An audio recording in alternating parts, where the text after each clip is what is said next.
Hey guys, GhazzyTV here with another YouTube video guide. As mentioned in the previous video where I uploaded a hub video showcasing about 19 different specters where I'm talking about their pros and cons in the TLDR format.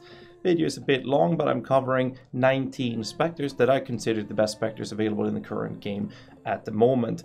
I did exclude a couple of them, such as Arena Masters, because we don't have exact numbers on them. However, a couple of them, or at least one of them, will be showcased in the following videos that's coming up on this channel in the coming days. But I'm going to start off with my favorite ones, which are the Redemption Sentries. In the background here, you will be able to see some video gameplay of the specters in action. And I will simply be going through the pros and cons and how to play them. And I do want to mention that the build I've been using for these builds, or for most of these videos, have been a very low budget approach of my Soul Rest sub of the build, and I'm also excluding myself from using Elemental Equilibrium, which would skyrocket the boss damage from all of these showcases. The video play in the background is only here to show you guys how the specters looks and how they behave and how they interact in the field of play. So to bounce back to the screen I'm at right now, we're in a situation where I want to show you that the only way to get access to the Redemption Sentries is one of these specters that are gated behind Conqueror's influence. So in this case, we're looking at the blue specter, sorry, the Redeemer up here, the what's his name? Veritania is her name. The Blue Conqueror. When you spawn this, you will, in this case, I have the first one, which will have the influence, and then there's a map without it, and then a map with influence, and then a map without it, and then another map with influence, which says here it contains 40 additional packs of Redeemer monsters.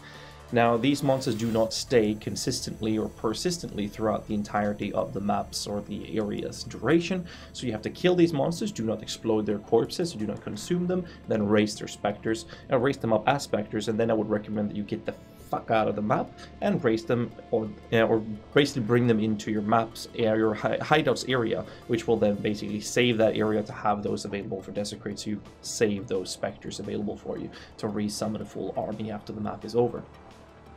Since these are specters that are gated behind actual content, they're obviously not specters a normal build would start off with using until you get access to them. However, the league has been active for a bit over a month now, so you can easily get these from a friend or someone from the global channel, or hell, myself, or anyone from any guild you're maybe playing in. So these specters are my favorite for a large variety of reasons. The first one is that they are spellcasters, which is very crucial for the availability of using Echo. But I'm going to go in and show you the PoE database numbers on these guys. First off, they have a range of different abilities. Now, the problem with these abilities, that there is a large variety of them, is usually the problem that occurs when a Spectre has too many abilities, is that sometimes they will do their ineffective one rather than their effective one. However, if you look at these, they have Monster Projectile Weapon with a Snipe Trick Shot, and it's a projectile attack. And we've also seen that GGG has changed it so that if a Spectre has a spell, it will prioritize casting its spell over actually attacking. So basically, it will have this geometry spell right here, which is dealing almost 1600 up to almost 2.4k cold damage with a 1 second cast time. And this is a projectile ability that has an impact explosion effect, which you will see, which is not available through the database. It's something we'd have to actually discover ourselves. But it has an impact explosion effect similar to the Solar Guard's Fireballs, for example, which is extremely effective, as you can then have GMP, for example, in your Spectres, allowing them to then shoot their projectiles on an enemy, and it will explode and clear an entire pack. What's also very crucial to understand with these type of mechanics is that enemies and Spectres do not follow the rules that players cannot shotgun enemies. And what shotgun means is that collateral splash effect from several projectiles from the same initial attack or spell cannot hit the same target more than once. So normally, if a player shoots 5,000 fireballs, only one of the projectiles can do damage to one target. And the splash effect can only be hit from one enemy by one of these projectiles' explosion. This does not apply to neither Spectres or enemies, which means that if you have multiple projectiles with splash effect, even though it's very small, and you, for example, convocate all your minions on top of a boss, they will shoot all the projectiles, all of them will explode, and all of them will do damage to the enemy because of the collateral splash effect. However, only one projectile will actually deal damage. to the boss in this example, but the splash effect will deal damage from all projectiles that is available from the initial attacks from your Spectres. This is what makes splash effects on projectiles very strong for when it comes to Spectres. They also have this generic monster, like a monster projectile, but has an impact effect with a 10-second cooldown, higher cast time. However, as we go back to show the gameplay footage here in the background, I'm going to talk about why these are my favorites. Now, my favorites, the reason why I think these are my favorite Spectres is because they have pure cold damage, which means that if you're scaling a crit, for example, you will always be sure to shield the enemies, you can freeze them on crits, and that means you shatter them, which means you don't have to worry too much about things like porcupines, as an example.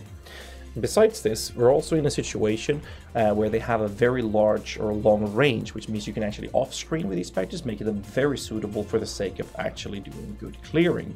But on top of this, they have an insane amount of damage with this approach, allowing them to be very effective due to that extra collateral splash effect to actually work very well for bossing.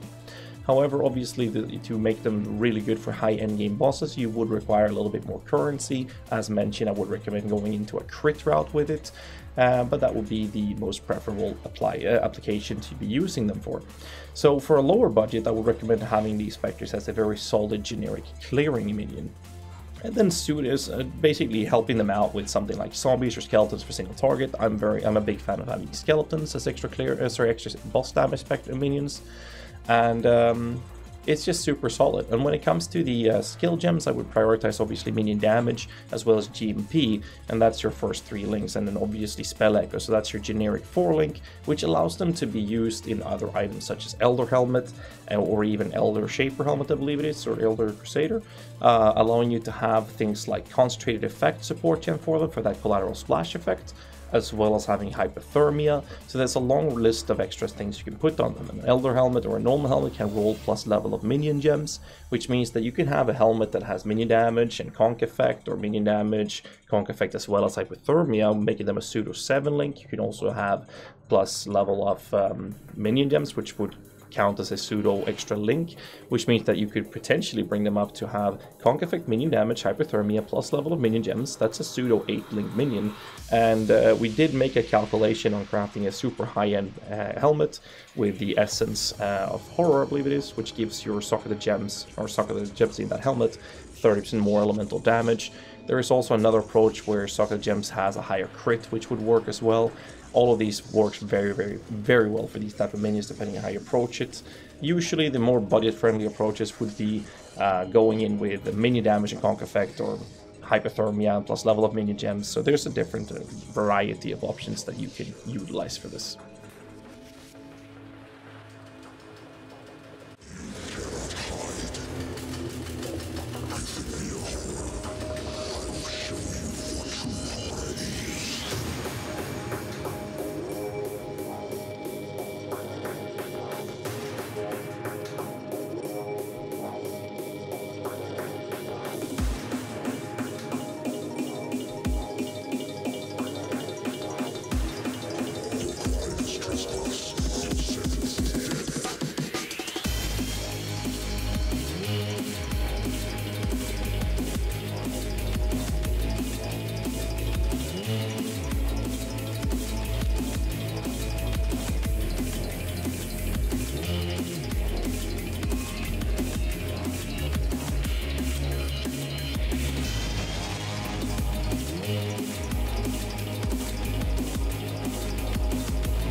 So with that said, I've linked the video for the Spectre Hub, which is having all the theoretical information of all these Spectres in the description below.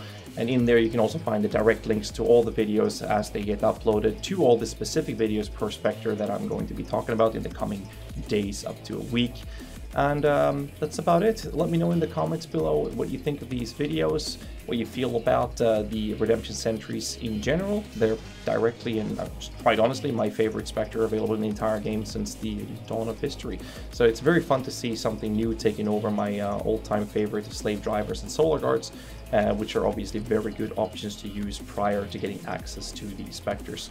Anyways, help me out by liking and commenting down below what you guys feel about it. Subscribe for more content. Until next time, boys. stay safe, and keep rocking.